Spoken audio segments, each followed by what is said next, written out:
La Regione ha avuto l'opportunità di mettere a disposizione per i propri cittadini 100.000 dosi.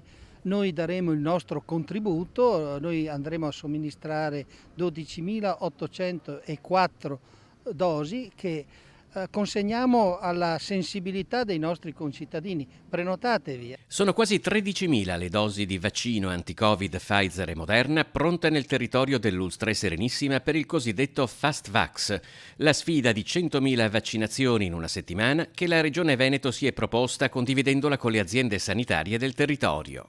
Agli over 60 che, pur avendo risposto in maniera splendida alla vaccinazione, magari hanno avuto qualche ripensamento perché c'era in ballo in quel momento per loro il vaccino AstraZeneca o il Johnson, oppure ai giovani, ai ragazzi, ai trentenni che si credono magari più così sicuri rispetto al rischio della malattia, ai ragazzi che devono affrontare la scuola.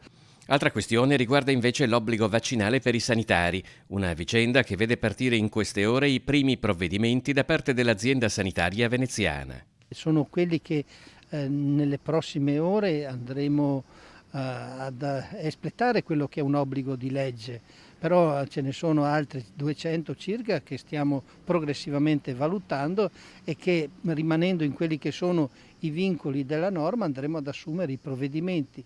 Provvedimenti comunque sempre assunti nell'ambito di quelli che sono il rispetto sia delle persone sospese ma soprattutto delle persone che devono ricevere il servizio.